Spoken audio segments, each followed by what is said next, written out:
it, but it's basically just about, giving kids and parents and coaches the tools to get better in everything that they do. So not just from like a hockey standpoint. So, we both have some questions for you. And again, a lot of it, like, we hope it's not like an interview, if that makes any sense. Yeah. Where like we ask a question, you answer. It's more like conversational. Sure. Those have kind of been the best for us. Nice. And I got the chance to kind of check out your website. Jeff sent it over to me. I think it's awesome stuff. I think we have a lot of very similar values and a lot of very similar ideas on stuff. I actually own a team building business as well, so it's really cool to kind of hear like some of the ways that you go about doing things and some of the videos that I watched. So, very cool. Just like kind of going through your business and going through what you do. And then we just kind of let the conversation go from there. It usually just kind of organically moves in one way or the other. Awesome. So that kind of, and is there anything that like you want us to, the one thing we didn't ask some of the other people, but one thing we should is there anything you want us to ask you or anything you want to talk about or anything you want us to plug at some point? No, not at all. I mean, I think the conversation kind of takes care of itself. The synergy that me and Jeff had was super cool. It just kind of went. Nice. As far as that, like, I recently started a coaching part of it, so maybe if I can plug that at the end or something, if you guys feel like it's going there or something like that. Absolutely. But one thing I did want to ask is like, so I don't swear a lot, but it definitely comes out when I get animated and passionate.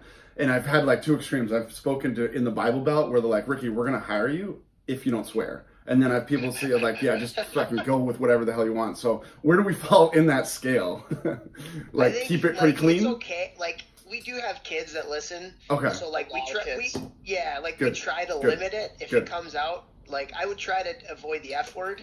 Got it. Like Jeff said shit the last episode. Like an hour ago. Yeah, like literally an hour ago we had one of these. So if it comes out, like it's not, we won't edit it out or anything like that. So okay, no, that's good to kids. Yeah, that's a whole different story. So I love it. What are the age range? I mean everything. Nice. From a lot of parents and a lot of kids. Nice. Basically, we're trying to be like their go-to listen to when they're riding to the rink or from the rink. Nice, I love it. It sounds like that's kind of like a lot of the feedback we're getting. And one thing I told Toph, I said, because I remember you saying you were working with the Red Sox or you're going to work with the Red Sox. Mm-hmm. Is that something we can talk about, not talk about? No, you absolutely can. So this is actually what happened. I met with the head of the mental skills department. Now I know the Red Sox, they don't, it's different. Like the Cubs, if you go work with the Cubs, they can say blast it all over the place. The Red Sox are like, you cannot use us as marketing. So if you said professional, like a major league professional baseball team, maybe that would be good. And I can just go into everything without actually saying the Sox. Perfect. Because I hate to kill that before it started. Yeah, no, we don't want that. That's not. We did a podcast with one of the first female NHL scouts. Nice. Big deal. It was like probably, what was that, Toph? Like our 15th one, 10th one or something? It was our fourth one. Oh, just kidding, fourth one. So we don't see ourselves as media, and we still were like getting our legs under us. Like we weren't even trying to be big. And we put the podcast out, and Toph, what'd she call you? Like right away she called me that morning and she said that the team had asked her to take it down because they don't want anybody in their hockey operations department talking to the media. So, right. That would have been pretty cool, but wow. Wound up being good publicity for us, though. Actually, like we had some good publicity that we had to take it down. So it was kind of funny. Yeah, right. That's awesome, man. I if Jeff remembers, I've been on this like major girl power kick for the last year, and we're putting on an event, a prosperity summit in Nashville, and I'm specifically having about 60-40 or 70-30% women speakers, and it was kind of cool. I was commissioned recently to write a book, and I chose to write a children's book, and the mentor in the book is specifically a woman. Because people don't recognize that a lot, man. It's strong, it's powerful. I like that. So I love that. all about that too, because he just wrote an article about a month, probably 2 months ago now, about how moms and women need to get involved in hockey. So that's actually, that's pretty, again, synergy. It's all super about it. empowering. I love it. I love it. Right. Yeah, we're all about that on the Hockey Think Tank podcast. I love it. And we've had one No, we've had 2 episodes with women, so maybe we should get Nice. some more. Nice. Dude, I can, so I went to Cushing Academy, and I've been recently talking, I think she's the head hockey coach there. Tons of synergies with Cushing Academy, pretty big hockey school that I went. I didn't play hockey, but I was friends with all those guys. I know all the coaches, and specifically, she is like a few months ago now, but she asked me to come speak to the women's hockey team. So I can introduce you guys. Maybe having her on would be kick-ass. Yeah, that'd be sweet. Love that. So. Yeah. Nice. Synergy. All right, let's get it going. I got a flight to catch, so let's go. Do you have like a time you got to get off? No, I'm fine. My flight's not till 4. What time is it right now? Oh yeah, I'm golden. I don't gotta leave my house till 2. Okay. Cool. So, Ricky, all I'll do is little bit of a like an introduction right here. I'll press record, and then we'll get right into it. So, okay. One question too. When you guys send this, will it be the video part, or will it just be the audio? Just the audio. Okay, so the visuals like for us to kind of feed off of each other and stuff. Okay, yeah. Great. Yeah. And when like I want Toph to talk, or like he'll like put his finger up, okay. it's kind of Cool. like just so we know I'm gonna talk next, Got so it. there's not that talking over each other. Okay, perfect. And is Mendez? Is that how you pronounce your last name? Yep. Okay. Okay, cool. And and your business, how do you want me to say your business name when I introduce you? So I would say, it's funny, I just had a conversation with Julia with her yesterday. Motivational speaker is kind of how I get introduced, but then I get to share my vision about an implementational speaker. So motivational speaker, business consultant, sales trainer, coach, whatever you feel is most synergistic with your audience. Okay. Yeah, I'll just say motivation, or I can even say implementational speaker.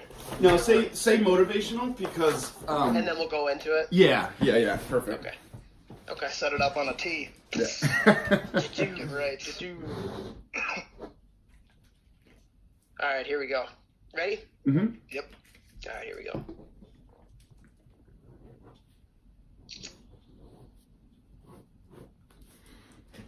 We are so excited to have on this episode of the Hockey Think Tank podcast, Ricky Mendez, a motivational speaker and business consultant that has a lot of knowledge.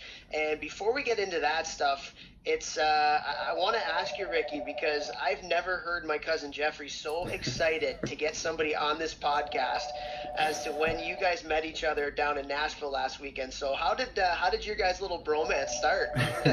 It was, well, number one, thank you for having me on. What I've learned, I love what you guys are doing. And so one of Jeff's friends just kind of tagged me on the back and said, I like your Lululemon. It's kind of all I wear. Long story behind it, but I use Lululemon on how to demonstrate a part of the brain that conditions us. And that was a perfect leeway into like, yeah, I love Lululemon. And then like across the room, Jeff was like, hey, I love Lululemon. And then for 20 minutes we talked about Lululemon. And then somehow, some way that kind of morphed into mental conditioning, emotional fitness, and how our brain works. And then it was basically 24 hours from there.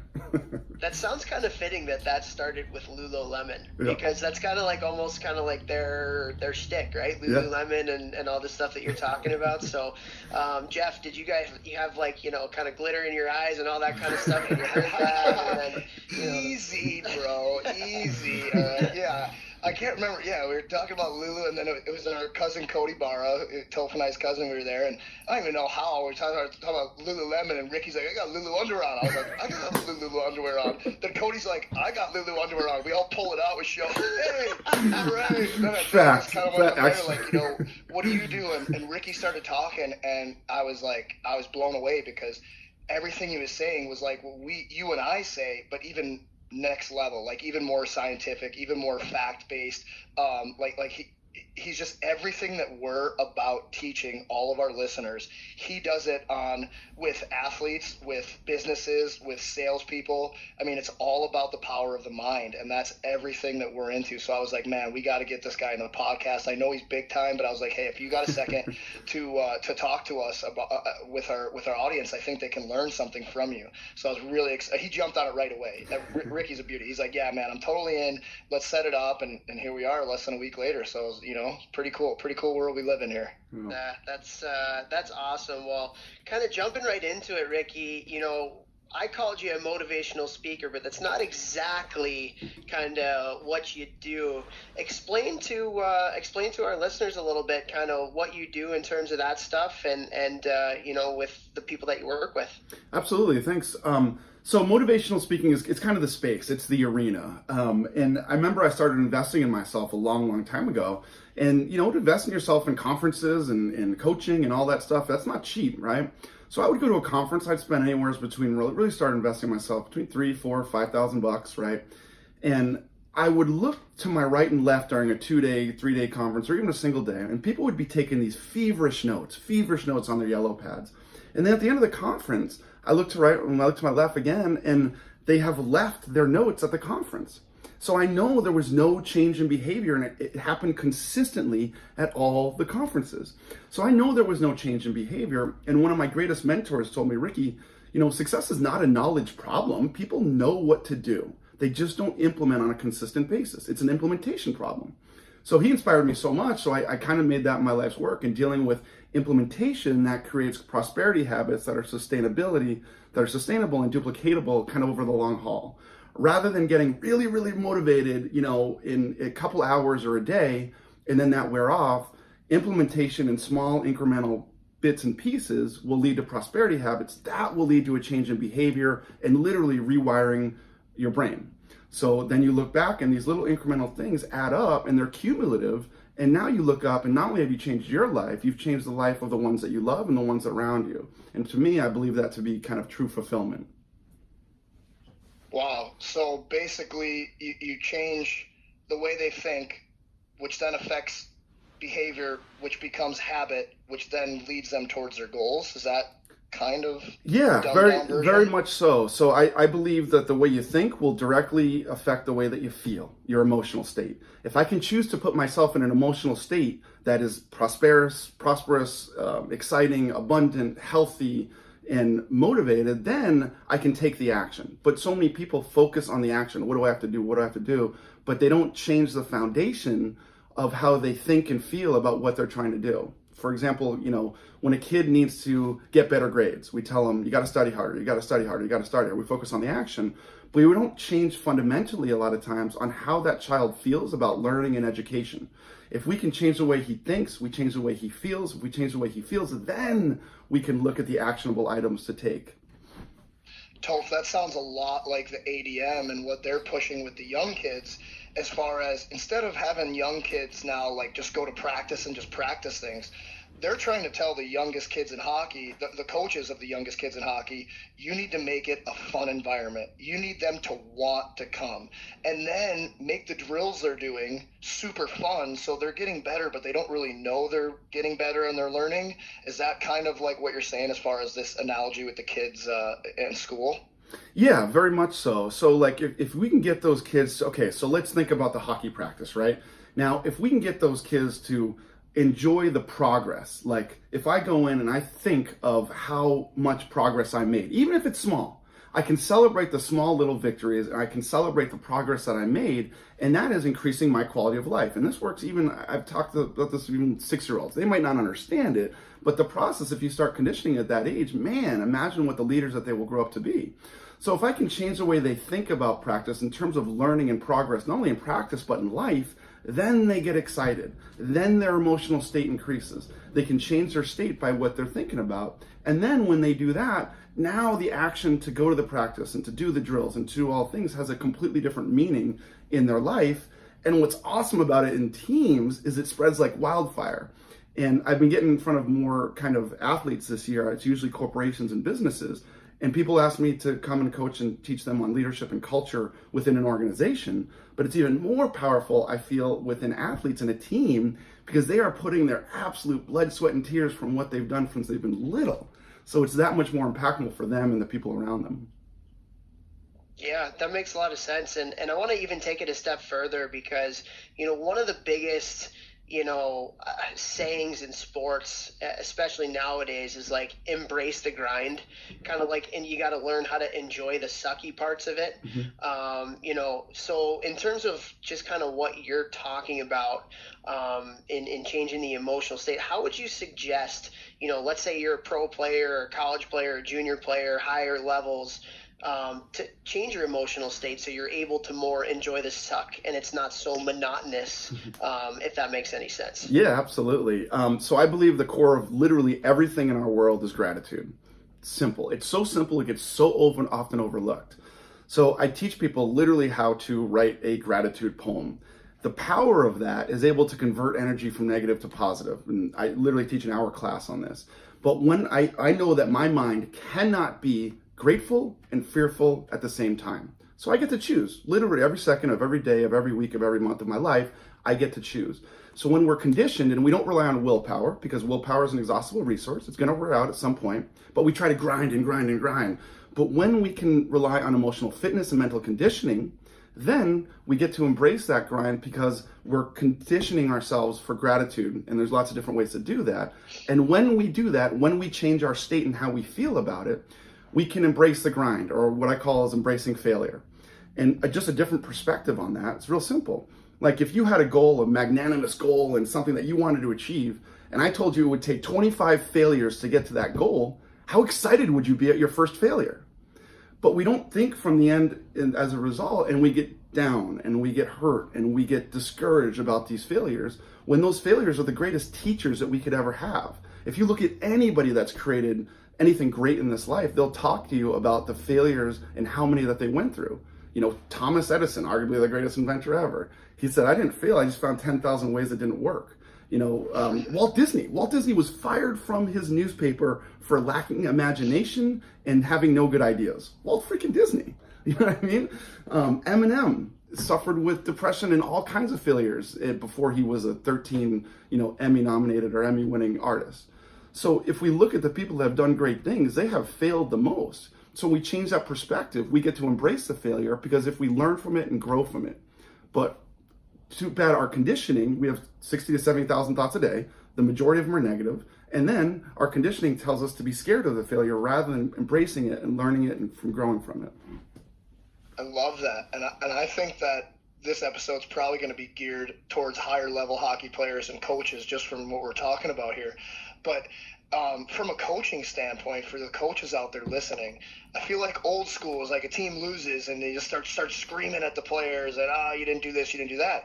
But if you take this mindset, this failure is okay mindset, and now let's use our failure, quote unquote, when we lost a game or we're not playing well, and let's learn from it. Let's grow from it. It's okay that we failed. I mean, I'm not happy we lost, because you want to win. You want to be always teaching kids that you need to battle and you want to win and you want to be the winner. But when you lose, it is okay as long as you learn from it. Don't just lose and it's over, because then you're not getting better.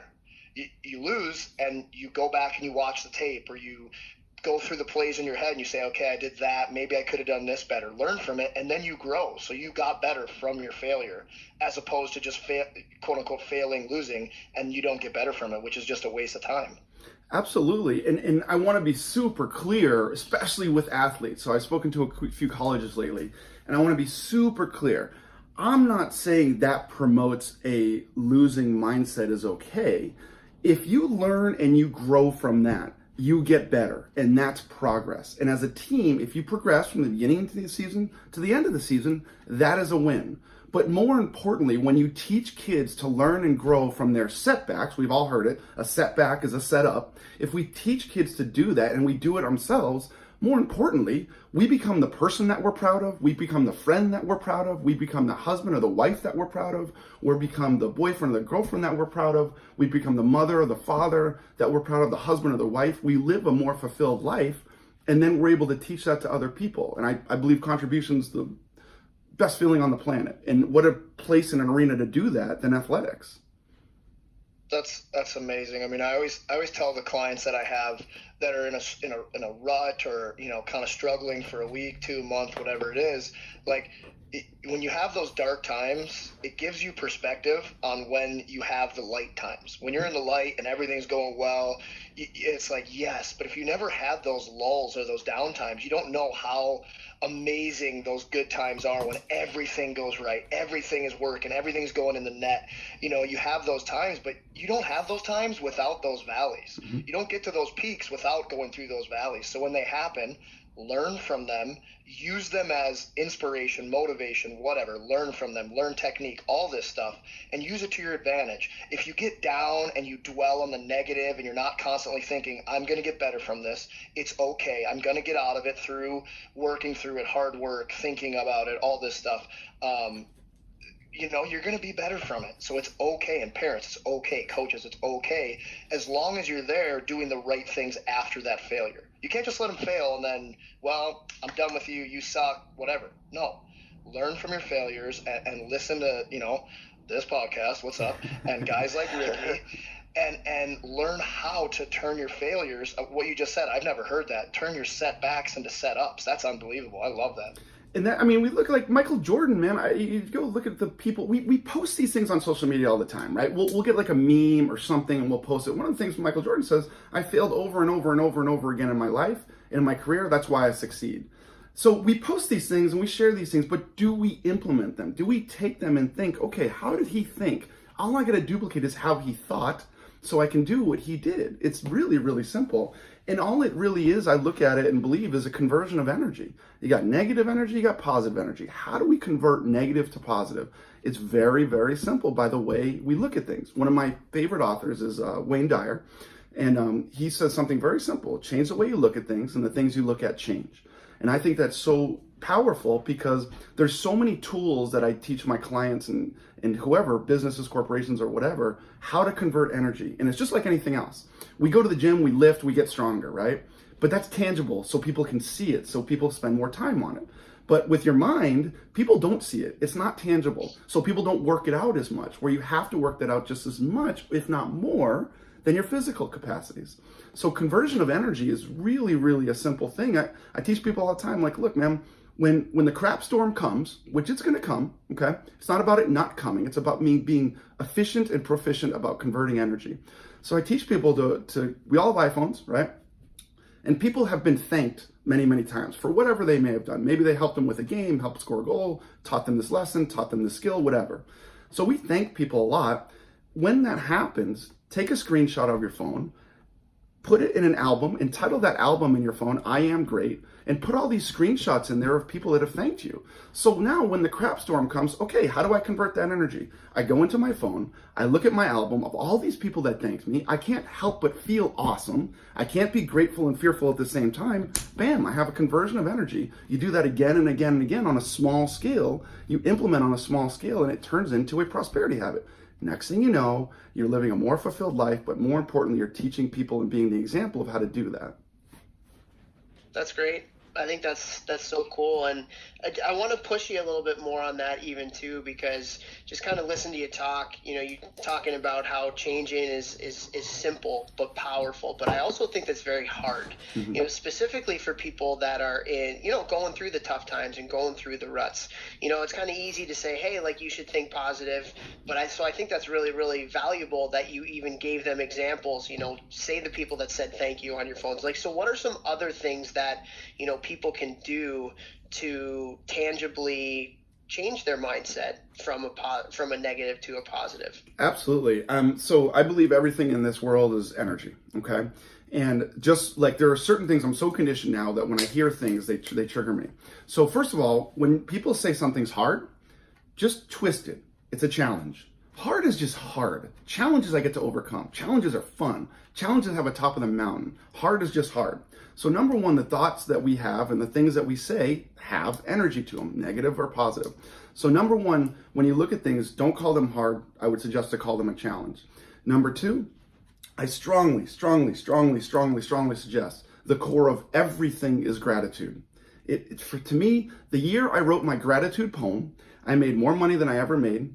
I had better relationships than I've ever had. I had more contribution in my life than I've ever had. And my health and fitness went through the roof. And there's no doubt in my mind that the first thing I do when I wake up, before I pick up my phone, before I write an email, get a text message, answer a client's call, whatever it is, I put myself first and I read my gratitude poem. I go out in the world, and now everything has a different filter on my life because my mind is in a grateful state. Again, I cannot be grateful or fearful at the same time. So my gratitude poem personally has two sides. One thing that usually really bothered me, and then the other side of things that I'm easy to be grateful for. So I'll give you an example. When I would fly from LA to New York or LA to Boston on a cross-country flight, I would be able to sleep on a plane. I get my big neck pillow and I'm on the aisle seat and I can crash out on a plane. I can sleep like a baby, okay? Oh, you're so lucky. I can't do that. I'm the worst sleeper on planes. I envy you so much. Hey, that's a skill, honestly. Yeah. I would absolutely pass out. Just like your mental fitness. It's probably something like that has to do with like I know I'm not going to sleep on this flight, Yeah. so I got to change it. I got to change Absolutely, it. absolutely. I 100% believe that. And so what would drive me nuts, and I mean to the point where like I hated when a screaming baby would go wailing off behind my ear. I would hate it to the point where I would like nudge the person on my left or nudge the person on my right and be like, this is brutal. Like this was like my ultimate, you take the thing that absolutely drives you up the wall the worst, and that was mine, okay? And it stressed me out. People use stress. What we really are is fearful, but we don't want to use fear because that means we're weak. So we use stress as a code word because it just means I'm a hard worker, right? So I was so fearful of not getting sleep that I hated that. When I learned self-accountability, unwavering, relentless accountability, I would twist it and I said, I am grateful for the screaming baby on the plane because it means I can hear. And I thought of all the people that don't have the sense of hearing and how wonderful that is and all the great things that I can hear. And it completely shifted my perspective. And when I really learned about this, I learned how it fired and wired in my brain and all the wonderful chemicals that I release in my brain and in my body when I'm grateful that make me healthy. So I completely converted that energy from negative to positive. And it happens so fast now all the time that there's nothing anybody can give me where that we can't find what Napoleon Hill called the seed of equivalent benefit. Napoleon Hill wrote Think and Grow Rich. It's the foundation of all self-development. But that was one thing. So now I took all the things that I was really bugged me and hated, like I hated doing dishes.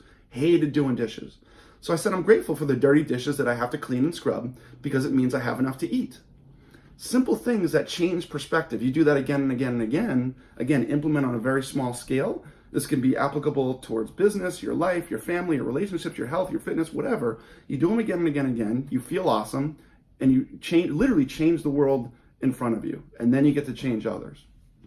Yeah, that's really cool. And Jeff and I talk about perspective all the time. We feel like it's very, very powerful, and having that gratitude certainly gives you a much greater perspective on things. But I wanted to kind of ask you about one of the things that you just said there, because honestly, like after you said it, I feel like it's profound, and that stress is a code word for fear. I think that's an extremely powerful sentiment that you just said. So I wanted to ask you to kind of expand upon that, because I like thinking about it now, like I feel like that's so true. And I think about the times that I get stressed pretty easily, just kind of like my personality, and like it always comes from, now that I'm like thinking about it in my head, I feel like it's always because I'm fearing something, failure, mistake, the way that people will think of me, whatever it may be. Mm-hmm. So can you expand a little bit upon like stress as a code word for fear? Because I think that's awesome. Yeah, absolutely. So we don't want to appear weak, right? We don't want to appear weak. When we say fear, it has a weak connotation. Stress is like, oh, I just work hard. I'm a hard worker. So when we're so conditioned by the time we grow up, by the time we're 10, 12, even 9 years old, that everything around us is negative. We have 60 to 70,000 thoughts a day, and the research I've found is between 60 and 73% of them are negative. But we were conditioned this way. Think of when you were a little kid. You were happy with a bucket of sand in the rain, right? And as we start to learn and as we start to grow up, we get conditioned by this negativity of the world around us. So when we look at fear and stress, it's so easy to get fearful or stressful because that's become the norm. But now when we start to convert that, we can literally live an enlightened life, and for us and for those around us, because we can learn to convert that energy. But that fear, really what it is, like for me, across the country flight, I wasn't stressed. I was fearful I wasn't going to sleep. So that fear was driving me, and it's around us all the time, which is okay. It's not about it not being around. It's about us developing the mental skills and the emotional fitness to convert that energy. And when we start doing a little bit here and a little bit there, do a little bit a lot, not a lot a little bit, it starts to change the world around us for us and the ones that we love. I love that. And I think, there's just a billion implications for that. But when I was younger, I would get really nervous before games, especially as I started to kind of go up in the levels, and like almost throwing up like before big games, like that's sick to my stomach. And I'm like, I'm so stressed out. And now, like just right now, oh, well, yeah, I was scared. I was scared of not playing well. I was scared of letting myself, my team, my parents down. If I would have sat in that locker room and been like, man, look around. There's people fighting wars that are my age, and there's people with no legs that can't get to play hockey. And like, look what I'm doing. I'm doing what I love. Why don't I just be like so happy and grateful and thankful? I'm going to go out there and just give it my best. That would have just instantly triggered my mind to be in a different space, as opposed to being like, oh my God, I'm so sick. I'm so nervous. Like I have to perform, like, man, for any kid listening to this, and it's actually really funny that we're talking about this specific thing, because I had one of the guys that I coach call me 3 days ago, and he plays for two hockey teams, a AAA team and a high school team. AAA is like the better hockey in St. Louis. High school is kind of more for fun in St. Louis. Gotcha. And this kid's a really good player. He's already got a Division I commitment. And he's like, is there anything you ever did when you were like super, super nervous and scared and, things like that? Like you're in a slump, you're not performing well. I wish I would have had this to say to him. What I said to him, because he asked, what would you do in those situations? And for me, every year I'd have my coaches make highlights of myself. And then when I was not doing well, doing well or not doing well, I would watch them before every game. So before every game the last 6 years, I would watch all my goals from the year before or the years that up to that point. And it helped me so much get into this space in my head where like I was confident. Like even if I wasn't feeling good, I'd watch that video and I was like, man, look at all these goals I've scored. I can keep doing this. I will keep doing this. And immediately I was like back to like, yes, I believe in myself. I'm there. So I told him to do that. He scored 2 goals that night. Their team won. And I saw him the next day and I was just like, yeah, I gave him a hug. I was like, you don't need to be nervous, but I wish I would have had that to say, because that's very profound. That's very powerful. And I think it's a combination, right? Like, so the number one thing, man, and that's strong because and I love that, Jeff, and we've talked about this. You do some of these things when you didn't realize you were doing them. We said that about 5 times when we hung out. But like, my gosh, we don't give ourselves enough credit for the great stuff that we do. That's where that I Am Great album comes in. Like we don't like when we pat ourselves on the back, people are like, oh, don't give yourself enough credit. I turn that, give myself credit, man. I have done some great things in the world, and I have helped other people do great things, and that makes me feel good, and it makes them feel good. So like, I love that idea, because essentially what you did was help pat yourself on the back, which is a good thing. We should be proud of the things and the accomplishments that we've done, not from a egotistical I am the man standpoint, but from a humble contribution standpoint, right? So like, and if we're grateful that we get to play this game, and I have a beating heart, and I have eyesight, and I have the ability to skate, and I have people that invest in me, and I have people that trust me, and I have people that believe in me, and I get to go out and play this game, and then I watch how great I have done in my past, that's a different mindset to go into a game. And then my favorite 2 questions that people ask me in terms of business and things like that, what are you doing and how are you doing it? When they ask me those 2 questions, I get to share. In corporations, in the corporate world, it spreads like wildfire, man. And I have seen companies grow 55, 45% year over year growth. Imagine what it could do in a team sport. And I'll tell you right now, man, the corporate world is starving for leadership. So there is every kid out there at some point, hopefully they go on to play 20 years in the NHL, but at some point they're going to go to do something professional that is not sports. And I'm telling you, the corporate world is starving for leadership. And in my opinion, I believe this to be leadership, because it's teaching and training yourself how to be transformatively empowered and then allow people to do the same. Unbelievable. And Topher and I are all about, I know, did you play hockey at all growing up or no? Just baseball? No, I baseball, football, and basketball, yeah. Okay, so I played baseball until 6th grade. I'd never played basketball. I played soccer when I was young, very young, so pretty much only hockey. But the hockey dynamic, I've never seen a culture that is like it in the locker room, and that's what Toph and I love about hockey.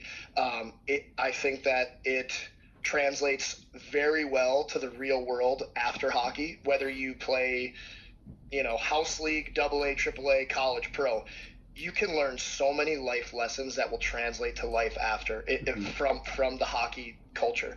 So, I mean, everything you're saying, like totally believe in. But a question I have for you is, a lot of kids have self-deprecating humor. And for me, for any kids who are listening to that, that's like, I do it all the time on this podcast just to be funny. But even then after, sometimes I'm like, why did I do that? Because when I played, I didn't do it about myself. But, that would be, for the kids listening, that would be a joke where I'm like, oh, I have no vision, blah, blah, laughing about it. But when kids are in the gym with me and they say things like that, I tell them, no, you're not allowed to say that when you're around me. I don't want you ever having those thoughts in your head. But a lot of kids do that, I think, as some kind of self-defense mechanism, kind of, oh, I missed that shot, oh, it's because I suck, and blah, blah. And I'm like, no, don't ever say that stuff. How do you think that self-deprecating, self-negative thoughts impact whatever they're doing? Great question. And that the reason I love that is because, man, so when you're in that state, right, there's two ways to look at this. Now, when you're in that state, when you laugh, and let me preface it by saying this. I believe our job is to raise awareness, right? If we can raise awareness and change some perspective, then we can increase quality of life. Now, when somebody does that and they're in that state, to laugh, I know laughing releases great chemicals in the brain. However, if we do this and use self-deprecating over and over and over and over and over again, then we are creating the wrong neural pathways in our brain that we want. So I think it's like in anything else, in moderation. If they laugh, once here, once there, I don't think that's a bad thing, because they're from a biochemical standpoint doing something that's good for their body. However, I would always teach them to convert it. So if they say something negative, I would say, okay, well, what's the opposite of that? Because they might have a good laugh, which is good, but it's almost like you get them back on course. If you can, and that comes back to what we talked about before, converting energy. So I look at that as twofold. To laugh is great. Like when they, when people are sad or whatever, I always say put a pen in your mouth so it makes you smile. Your brain doesn't know if it's real or not. It's just feeding off of what you're doing on your physical biological mechanisms, right? So I think it's good to be able to laugh, but we don't want to create that pathway in our brain to keep putting ourselves down. So just convert it. I like that. And you are correct. That was a good question. It's the only kind I have, Ricky.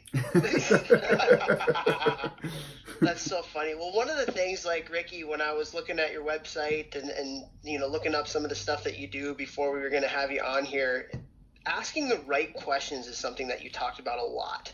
Like that was something that, in a lot of the videos was really, really important. So, again, our listeners, we have a lot of young aspiring coaches or young aspiring players that want to get to some high levels.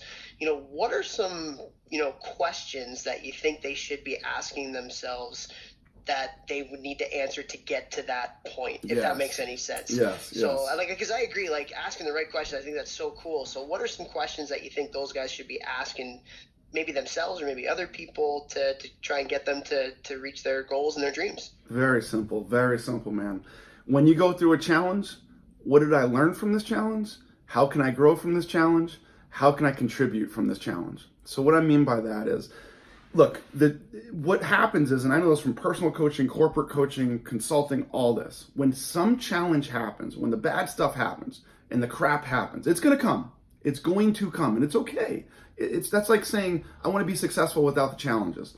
Not going to happen, okay? So when the challenges come, people ask this: why did this happen? Why me? Why am I going through this? You ask those questions, you're going to get a bad answer. Okay, that's a rabbit hole you're going to dive down. You're not going to get an answer. I can't answer positively, like, why did this happen to me? Because I'm assuming it's negative. Why is this going on in my life? If I answer, it's going to be negative because it's assuming that it's a negative thing. If I turn that, and again, it comes to conversion of energy. If I convert that and I ask myself very simply, what can I learn from this? And how can I grow from this? If I learn and if I grow, Then when somebody else goes through the same crap that I went through, I can contribute by sharing on how I learned and grew from it. How did I turn that energy around? I can share it with somebody else. And again, it comes back to contribution, which is the best feeling on the planet. So that's my kind of definition of being awesome. That's the first set. Now, if I get good at that and I do it again and I do it again and I do it again, now I can start asking questions like, what am I grateful for? What am I excited about? What am I proud about? You know, how did I help somebody else? How do I influence the mind of a child? How did a child inspire me? These are all great questions, because if I ask, how did I celebrate and facilitate somebody else's success? These are great questions. They make me feel empowered and they lead to a great answer. So the questions that we ask will guide us wherever they go, negative or positive, and we get to choose every single second of every single day, of every single week, of every single month of our lives. Unbelievable. I mean, so would you call that a growth mindset, like how you're asking the question? Because it sounds like if you're asking the right questions, you're going towards growth, whereas if you're asking the wrong questions, you're going towards negativity. I don't even know how would you call that? Yeah, absolutely. I believe asking the right questions gets you to the right answers. You know what I mean? I mean, we all want to feel, regardless of what we're working towards, when we wake up, we want to feel great. We want to feel empowered. We want to feel abundant. We want to feel prosperous, right? Regardless, if I told you when you wake up at the beginning of the day to when you go to bed, if you felt empowered, abundant, prosperous, great, fantastic, nothing else would matter, right? So if we ask the right questions to get us to put us in that emotional state, then just keep asking those questions. So the right questions get us to the right answers. And in the time being of doing that, we get to convert energy. And it's kind of like what you had said earlier, Jeff, when you watch yourself doing great, it's almost like, what's that saying? Be there before you get there, right? So it's like, and that's where visualization, meditation, whatever you want to call it, that's where that comes in. Because if I can think of that, even though it hasn't happened yet, if I can think of those great things and how they make me feel, they put me in an emotional state that I want to be in, then I don't have to worry about the action. I don't have to worry about the result, because I'm already in a state that will make me get myself to do the right action. I would going off of that, and this is something we talked about that first night we met. I brought up something that my mom had told me, and I talked about this on the podcast a few episodes ago. My mom told me when I was a kid, she's like, oh, hey, you know, there was a study at Harvard, I think she said Harvard, where the people who wrote down their goals weekly or daily or whatever it was, they achieved their goal at such a higher percentage than everyone else. So the way that I turned that into work for myself was whenever I was in a slump, I would write down on a piece of paper 100 times on game day, I will score tonight. I will score tonight.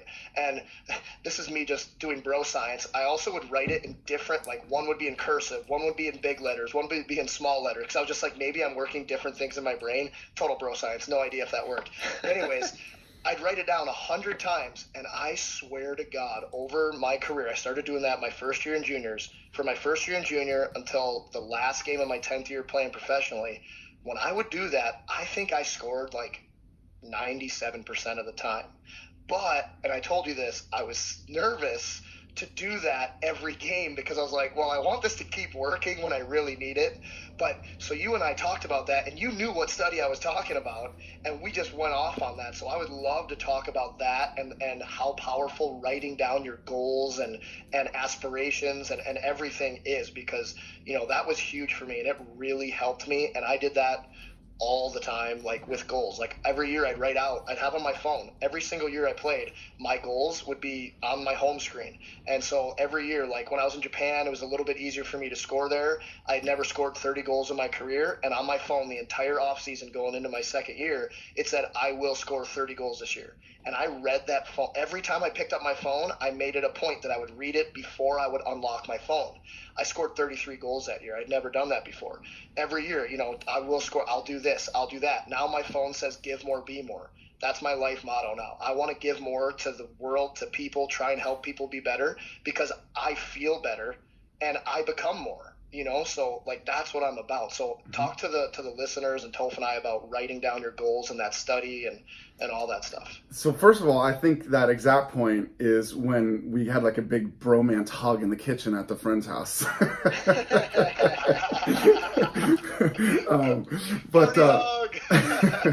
And secondly, I will say bro science is real. So the reason why you felt that way and the reason why you wrote that down in all different ways is because, and the reason why it's so impactful is because you're engaging in a completely different part of your subconscious. Our conscious mind feeds our subconscious basically runs all of our decision making, our emotions, our behavior, everything.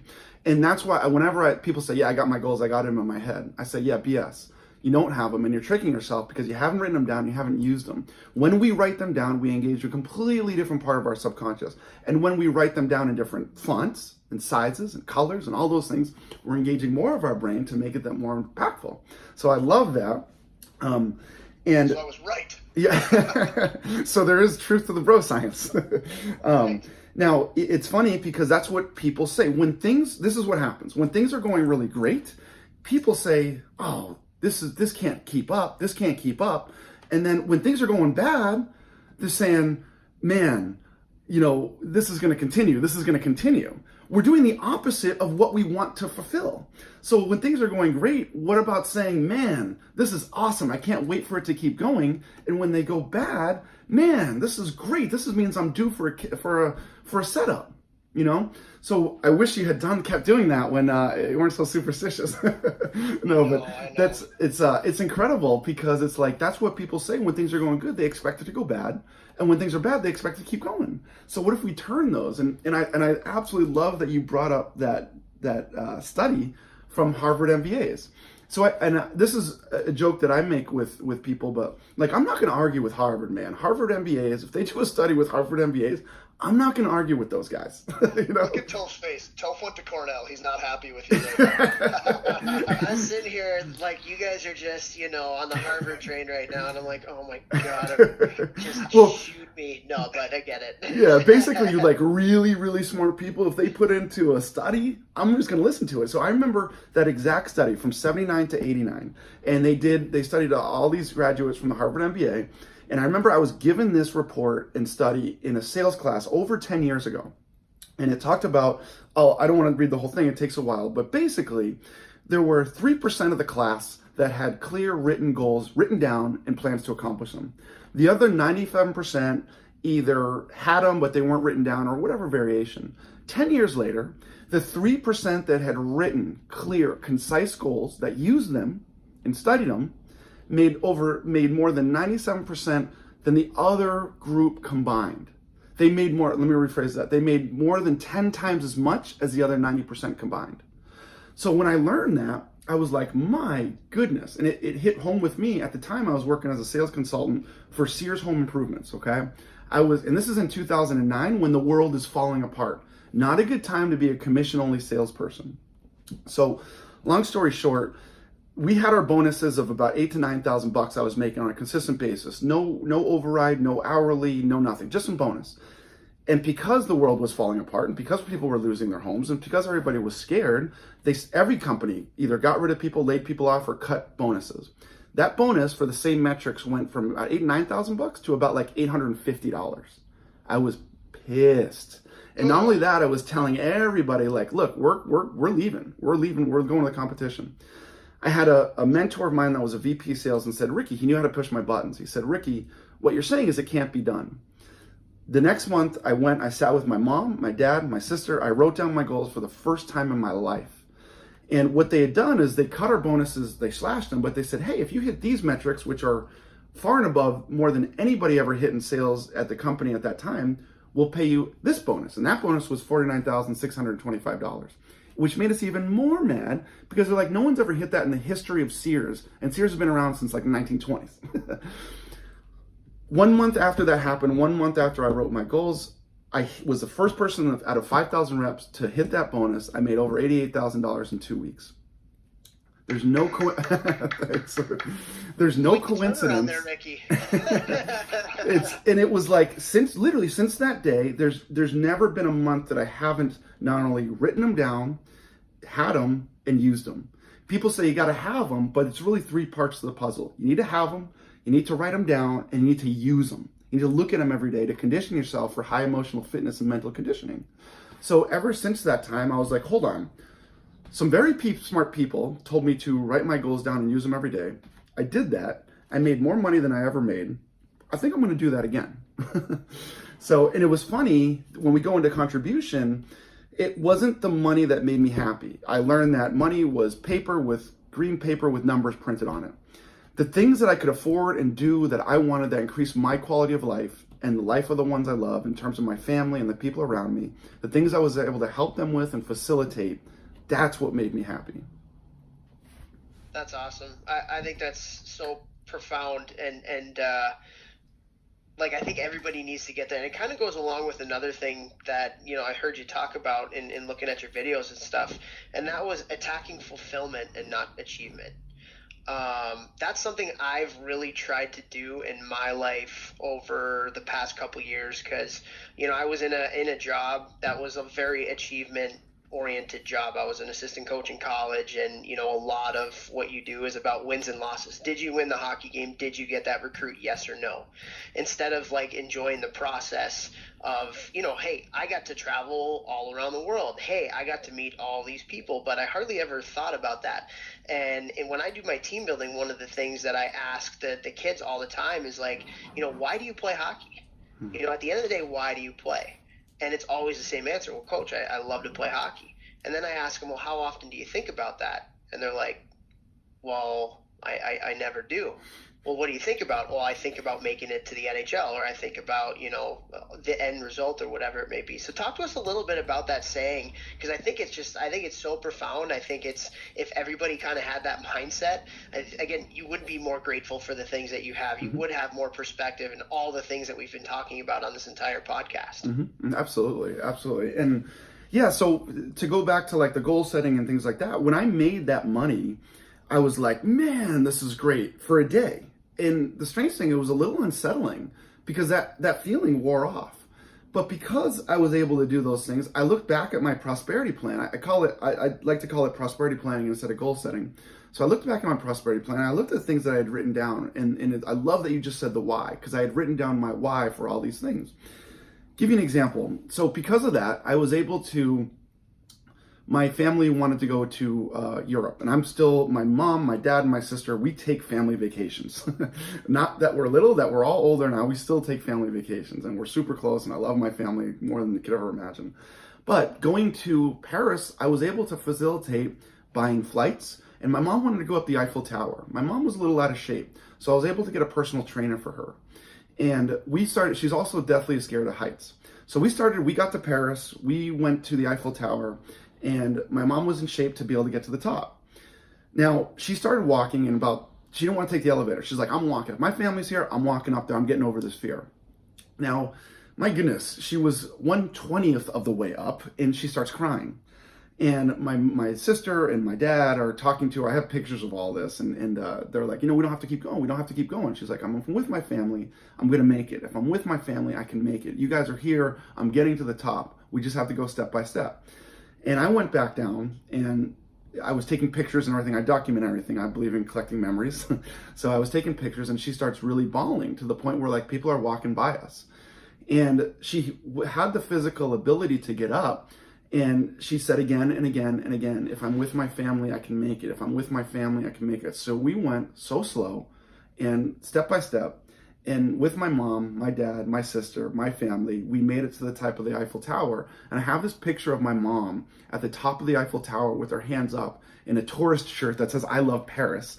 And it is one of the most fulfilling pictures I have ever had. And I look at it all the time to ignite a fire in me that works every time I look at the picture. To me, that is fulfillment. The money that I had and made to be able to facilitate was achievement. So when I tack fulfillment, the achievement comes much easier because it gives me the drive and the fire to be sustainable over the long haul, to take the action that I need to take. Wow, that's a powerful story, Ricky.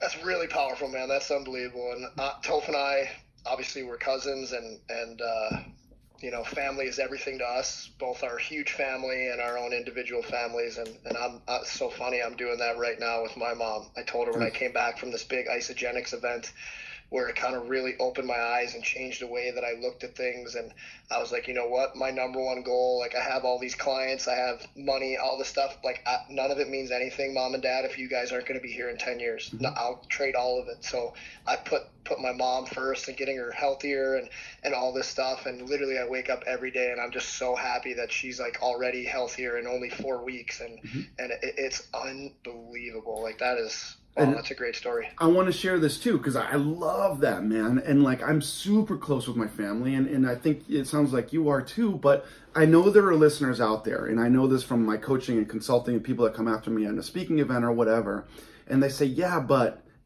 right? And they say, I'm not close with my family, or my childhood wasn't this, or my childhood wasn't that.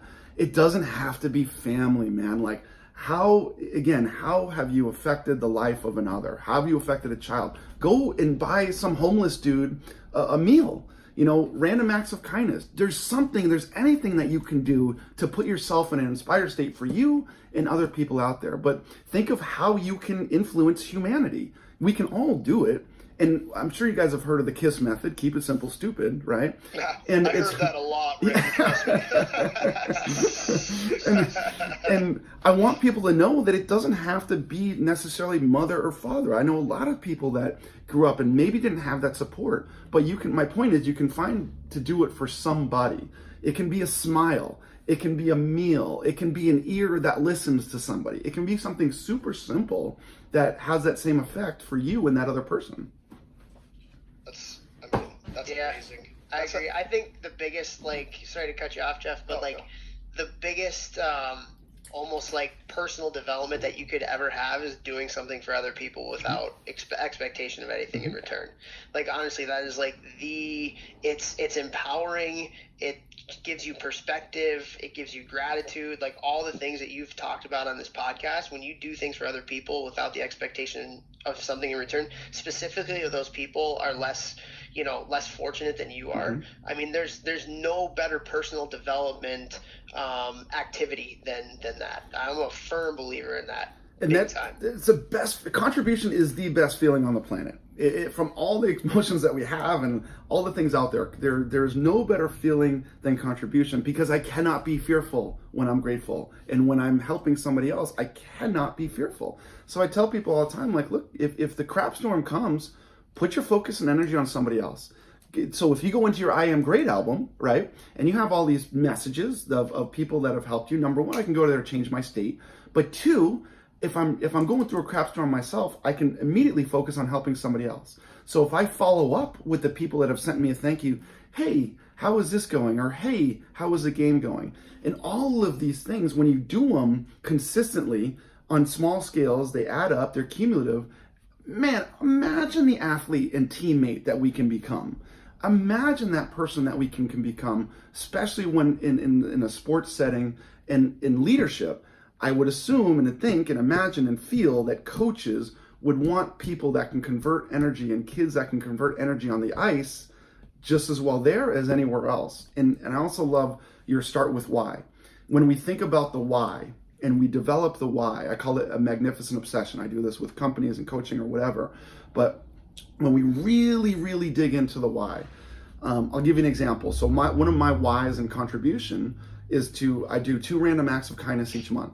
So I will go to I love me some Panda Express, right? And I love me, when I'm in the South, I love me some Waffle House. I do a lot of research on acidity and alkalinity and how that relates to vitality in our body, but those are acidic places, but that's okay, because I like Jeff, them. How you doing with that, Jeffrey? Is that okay? I know, but you know what? Him and I talked about pH and stuff like this, so let him go with this, and then I want to ask about that. Okay. So I will, twice a month, I will either buy somebody lunch or breakfast or dinner from somebody that's in line behind me, and I tell the cashier, do not tell them it was me. Just tell them happy Tuesday or Thursday or whatever day it is, and tell them that their meal's been taken care of, without any like recognition or anything like that in that moment. And I wait until they get to the front and I watch them. And it's been unbelievable. Some people get so excited over a $10, $15 meal that they're giving the cashier hugs. They're walking out with this immense smile on my face. And what did it cost? I mean, I've done this at Waffle House where breakfast costs $7, right? So, but it makes them feel awesome. It makes me feel awesome. It makes the cashier feel awesome. And it's just this really great synergy of, I call it an avalanche of awesome, comes right at me. The old avalanche of awesome. I like that. Do you remember, did either of you guys see that movie Pay It Forward with Haley Joel Osment? No. Yes. Toph, you would Great. love it. That's kind of like what he's saying, like a random act of kindness for a random person, and they just be kind of like, well, don't do anything back for me, just pay it forward. Do it for someone else. Yep. And I remember that movie having a profound impact. I mean, that movie probably came out when I was in like 8th grade or something. Great movie. And it's literally exactly what he's talking about. And it's an avalanche of awesome. You do one thing for somebody. Hey, I don't want anything in return. Just go out in the world and you do something for somebody. And just tell them, hey, you keep paying it forward. And very, very cool. And the feeling, the rush you get from doing something for someone where they're not going to do anything for you in return, it's a great feeling. We just did one of the best experiences I've had with that. I was in Australia for some events. I was there for 2 months, and we lived right on Bondi Beach. And we go to a place called Bondi Massive. It's this little coffee place, breakfast place. And it was my first time doing this second time doing this over international waters, right? So you don't know how people are going to take it. At this restaurant, we told the cashier what to do when they go and pay for it, tell them that it's taken care of. They were so excited then. In front of me, they didn't know it was me, but I'm watching this whole thing. They decided to pay for somebody else's meal.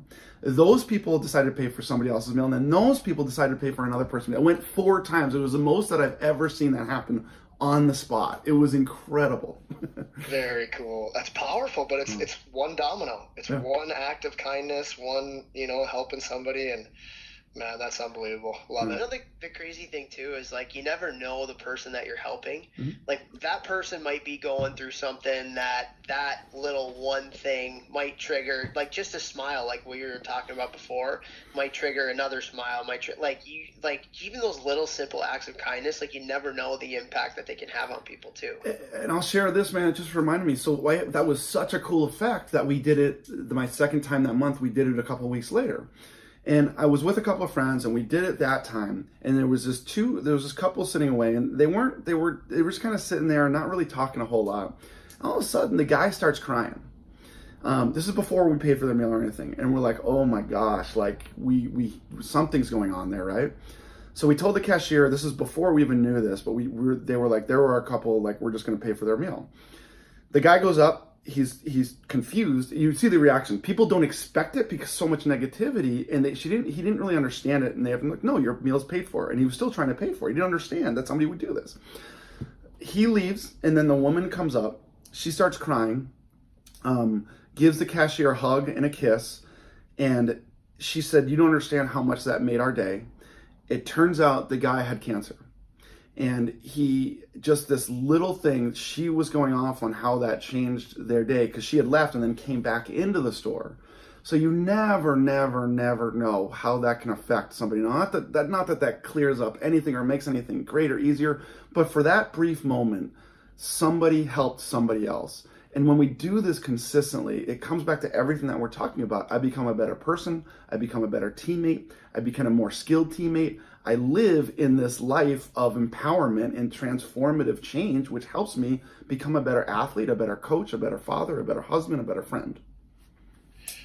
I totally agree. And to relate that to hockey, when I was playing in Europe, so I played in Europe and Japan the last 7 years of my career. And I'm in these, smaller hockey markets than the U.S., wherever I was playing, Providence, Boston, New York, San Antonio, wherever. They don't have the same coaching that we're afforded here in the United States. Like they just don't have good coaching coming up. So the younger guys on the team, I would always take them aside and show them like, hey, I saw you doing this. Like, this is how I do it. This is how I was taught to do it from some of the best coaches. What do you think? And we go through that. And then when I would see them do it in games, it would like give me such fulfillment. I was like, oh, I helped this kid who's, going to play probably 20 years pro because he lives in this town where he doesn't count as an import and whatever. And I helped him, and it made me a better teammate, which then in turn made our team better. Mm-hmm. So like, and it wasn't out of a selfish reason, I'm just trying to help him, but then now our team gets better. Now we win more. Now I hit win bonuses. Now I make more money. I'm not even thinking that way, but it just happened that way, So like, whether you're pro, kid, whatever, like help your teammates out. Like don't expect anything in return and just help each other out. Help each other get better. When your team plays better, you're going to win more games. When you're older and you're winning more games, you're going to get scouted more, whether you're in juniors and it's college scouts, or it's college and it's pro scouts. And it's all from you helping your teammates out. We did a podcast earlier with the captain of Penn State. It's going to be coming out after yours next week. And, he was talking about their captain who literally was teaching this freshman how to take his job.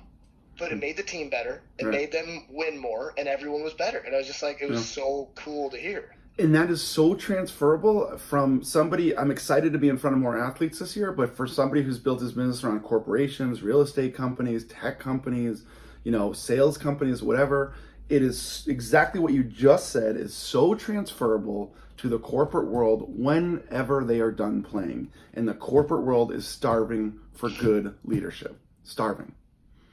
Yeah, buddy, I'm coming for that corporate world. No, I'm just kidding. Never. I could never wear a suit to work. No chance. Or even in small business or entrepreneurship, or maybe some of these guys build their own business, right? So it's like, it's so every single part of that, if they start doing it in a team sport atmosphere, if it's their own business, a small business, as an entrepreneur, corporations, whatever, it's so relatable to that. Very true. I'm an entrepreneur for 7 years, and I will never wear a suit. I will only wear Lulu. Not a big deal. Same. Topher, you're on mute, brother. Oh, yes. Got you again. Brutal. Well, Ricky, I kind of wanted to, with kind of what we're talking about in the synergistic ways between the corporate world and the sports world, again, in kind of looking at your stuff, you said one of your specialties is kind of rebuilding divisions of mediocre or failing businesses. And there's a lot of failing or mediocre sports teams out there too. And I would imagine that the issues are probably very similar, because it's all based on teams and working together. So what do you, because and there are some coaches at higher levels that listen to this podcast, maybe be going through some of that kind of stuff. What do you see as some of the challenges that in the corporate world of why teams and why corporations need to be rebuilt? What are the things that need to change in order to get them, whether it's to hit their bottom line or to grow or whatever it may be? Super simple. Culture is the foundation of everything. And when you have culture, you have this huge sustainable platform that you can build off of. So I'll give you a little bit of an example. One of the companies that I was kind of most known for helping was in Los Angeles. They had been in business for 25 years, been about $10 million in the service industry. That's not bad.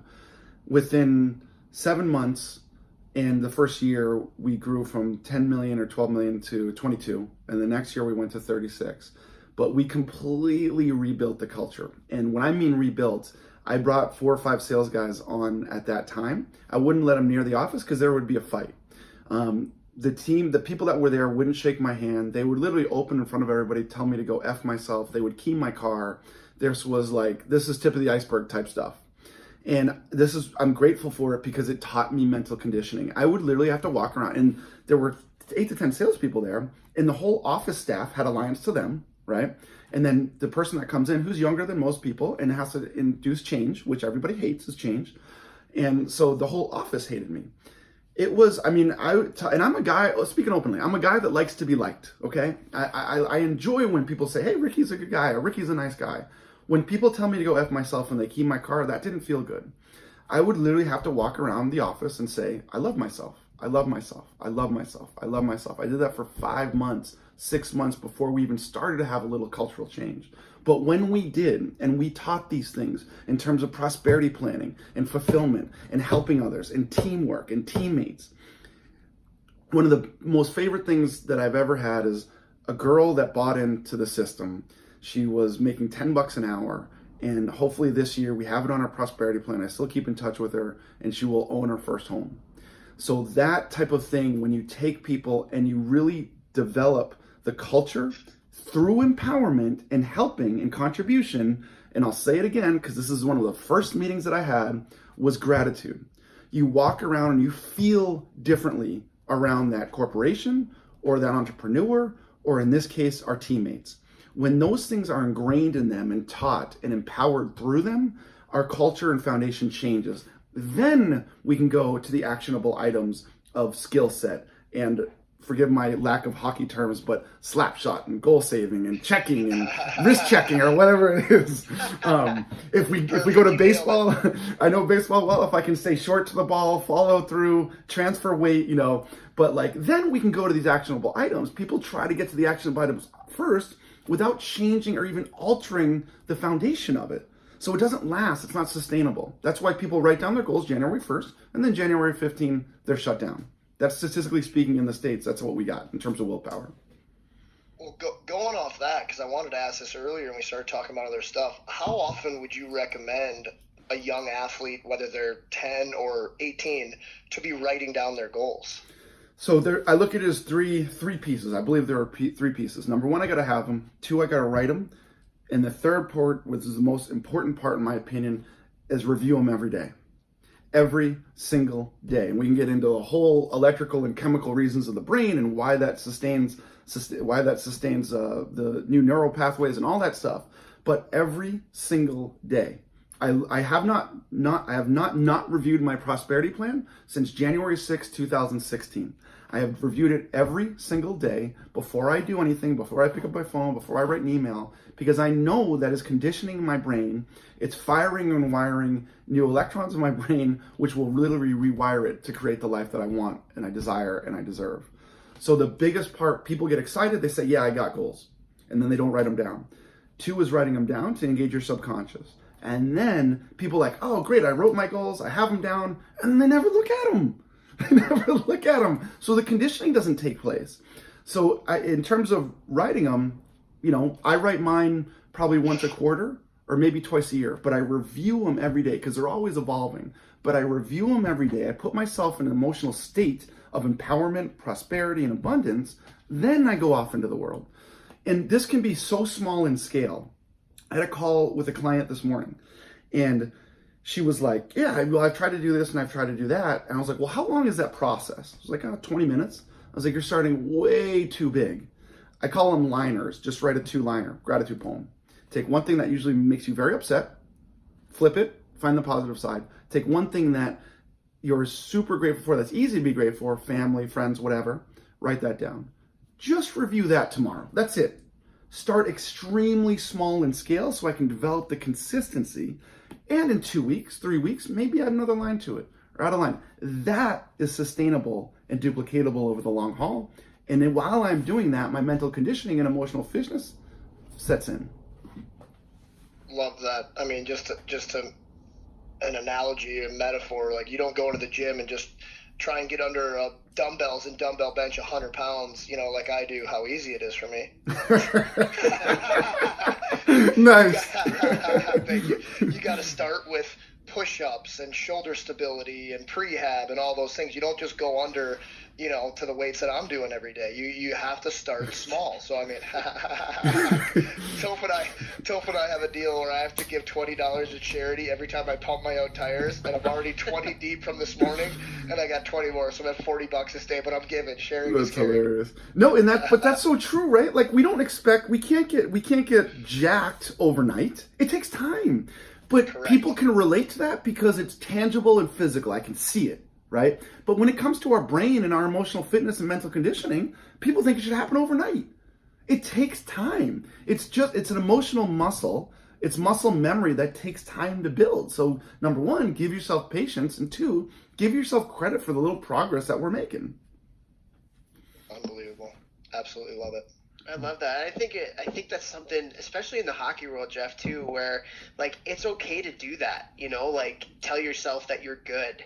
Like positive self-talk, because like hockey, it's a culture where that's almost frowned upon because it's so much about humility, so much about conformity, so much about making sure you're doing everything for the team. We're almost like if you say anything that's thought of as a brag, it's something that's looked down upon. But if you're doing it in the right way and you're treating yourself right and you're writing it down instead of like posting on Twitter, like, hey, like, I had a great practice today. You write that down instead of like, hey, I had a great practice today, post on Twitter. Like there's ways to do it where, it's not, so overabundant and so like crazy and braggadocious or whatever it may be. But it is important to treat yourself right, 100%. That's a huge point to that. Ricky's not saying go in the locker room, kids, and be like, I'm the best, I have the best shot, I do this, I do that. He's not saying do it that way.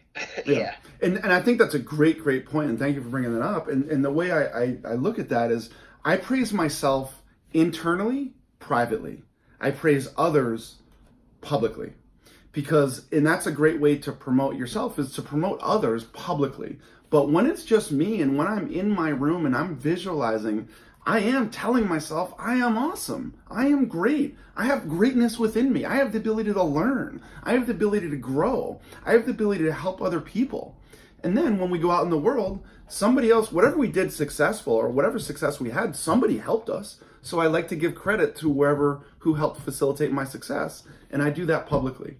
So I kind of build myself up privately, and I'm able to promote others and how they help me publicly. That's really cool, Ricky. And I think we've spoken a lot, but one question I really want to ask you, and I didn't even have this like at the beginning, but you're such an inspiring person just hearing you talk. Like, who is your inspiration? Like, who do you get your inspiration from? Who's been like your biggest mentor that's allowed you to think so differently than 99.9% of the other people in the world? I just hear that. Yeah, I mean, gosh, I could sit for an hour and talk about this. I look at mentors as people I know, people I don't know, people I've met, people I haven't met. The first people that always come into mind, because I condition myself every day and tell myself I'm grateful for them, is my mom, my dad, and my sister. That those people, I think my mom and my dad have set the bar of being awesome. There's a phrase that we use in our family. It's called CIA, catapult into awesome. Don't do it unless it catapults you into awesome. It's just one rule that we have. That's so cool. I love that. Wow. Some of the big, I love Tony Robbins. I like Gary Vee. One of my biggest mentors right now is Mel Robbins. I think I've been on a girl power kick, man, for about a year and a half now, and she is incredibly inspiring to me. I jump on a trampoline every morning and I listen to the same video, and I drain the lymphatic system in terms of acidity and alkalinity. I've never met any of those people. Weldon Long, he was one of my biggest inspirations and probably the first book that taught me how to read. His autobiography, he got out of jail, 3-time convicted felon, calls himself a 3-time loser. Got out of jail at 40 years old, no opportunity, no money, no nothing. 5 years later, he's on the beaches of Maui making millions and millions of dollars. Perfect example of if he can do it, so can I. David Meltzer, he is a huge mentor to me. He was the first person that I really paid to coach and teach me. And he taught me a lot about gratitude and conditioning and kind of how to convert things. And he looks at, he says this thing about gratitude is like saying thank you. Thank you is like a candle. If you hold a candle straight up, then it's going to burn down, right? But if you hold a candle and light other candles, it actually saves the candle and lights other candles up. And I look at that as thank you and gratitude. Not only does it light up my soul, but it lights up other people's soul and saves mine. So those are some mentors that I have met personally, that I have a relationship with. Some mentors that I have never met, my family. And then I look at mentors that are passed away. Napoleon Hill's a mentor. He wrote Think and Grow Rich. Anybody that any of those kids love right now, any inspirational person that you love right now, got it from somebody who got it from somebody who got it from somebody who got it from somebody who got it from Napoleon Hill. He is the kind of godfather, and he wrote Think and Grow Rich, was the first self-development book ever written, in my opinion. And, Earl Nightingale, they called him the Dean of Self-Development. He called our minds the most marvelous, miraculous, inconceivably powerful force the world has ever known. He's a mentor. I've read some of his books. Wayne Dyer, Stephen Covey, 7 Habits of Highly Effective People. He taught me the habit number 5 is one of my favorites, and it's first seek to understand, then to be understood. And I think that's a great thing, because a lot of times we just want to tell people what we know and what we think, and we want people to agree with us, but we're not putting any focus on understanding what other people are telling us. It's been great in business. I can't imagine how great that could be in an athletic setting. Very cool. Very cool. I would like for you to tell the people where they can follow you or look you up or anything like that, because, we had another mental coach on here named Matthew Calderoni. I know some of the guys reached out to me that I work with, and they're working with him, but I think a guy like you, it's huge, because the body goes where the brain takes it. It doesn't matter how good a shape you're in. I mean, I think about, some of the worst times in my career. Physically, I was in the best shape always. I was always in the best shape. That was my trademark, always be in the best shape, because I knew that would give me an opportunity no matter what. But when I wasn't playing well, it had nothing to do with my physical abilities. It was all between my ears. It was all mentally. Whatever was going on, it was between my head. That's why I wasn't having the kind of success that I was capable of. So any athletes out there, any coaches out there, like, think outside the box. Don't just think, how can I get better at hockey through hockey? Think, how can I get better at hockey through learning other ways, learning to be a better motivator, learning to be a better teacher, learning to be more grateful. And I think we wanted to have you on. I wanted to have you on because this is everything I'm about. And I think it all starts with your mind, with your brain, with your soul. And then you go downhill towards the body and all that stuff. So where can the listeners find you or look you up and that kind of thing? Sure, absolutely, man. And I just want to comment that I think this is when we gave another bro hug, when we talked about let the mind run the body, not the body run the mind. And I think that's absolutely what we all need to do in athletics and sports and coaching and teaching and everything. But yeah, they can find me. My Instagram is Ricky Mendez Speaks. YouTube is Ricky Mendez Speaks. Facebook is Ricky Mendez. Website is rickymendez.com. Basically anything with Ricky is spelled R-I-C-K-Y. And then Mendez is M-E-N-D-E-Z. Perfect. Toph, stop laughing. We gave a lot of bro hugs, but there were some extremely beautiful ladies in the room we were hanging out with, talented. All right, so calm down. There were bro hugs, but it's okay. Right? There's nothing wrong with it. I think there's nothing wrong with it. I think it's hilarious. Just laughing. It's the funny part about it, honestly. The funny part about it is you guys met each other like less than a week ago, and I feel like just like listening to you guys talk, you've like been buddies forever, and it's just it's kind of cool. Birds of a feather. It's like teammates, though. It's honestly like you walk into a locker room and you're just kind of drawn to some people because they have the same mindset as you. Same kind of idea. It's like, man, this guy thinks the same way as I do. Like we're instant friends. We're mindset teammates. There we go. I did say, if you guys can make it, I did say we're having a prosperity summit in Nashville. It's our first event series in Nashville this year. And we have the venue location. It's going to be in mid-April. We haven't locked down the actual date yet. But if you guys can make it, that'd be kick-ass. Oh, man. Toph, we got to go. Hey, I wasn't first. We talked about it on our podcast we put out the other day. I was in Nashville over the weekend with Ricky here. And my God, things went off the rails pretty quick in the best way possible. And I was still sweating it out Tuesday night. So anytime I go to Nashville, I'm definitely going. I'm going back for a men's league tournament on St. Patrick's Day. Not because I want to play hockey, because I want to go to Nashville. No. And Jeff, too, if we're there at the same time, I'm going to speak to Lululemon's team. It might be around that time, so that would be awesome too. Let's do that. We'll get some free gear. Hey, you let me free gear and then Lululemon in the same sentence. I'm in. I don't care what it costs. And Nashville, there you go. And Ricky. Bro hugs, Lululemon, Nashville, let's go. Life is great. Life is great. I love it. Well, Ricky, thank you so much for going on. This was so cool. I have about 73 pages of notes after listening to you talk and everything like that. So we are very grateful that you took the time out of your day to enlighten us and to enlighten our listeners and our following. So I think there's going to be a lot of people that'll take a lot out of it. So thank you so much, and we wish you nothing but the best of luck moving forward. Awesome, man. Thank you. Very thankful and grateful as well. It was fun, and hopefully talk to you guys soon. You bet. Awesome, Ricky. Have a good one. All right, guys.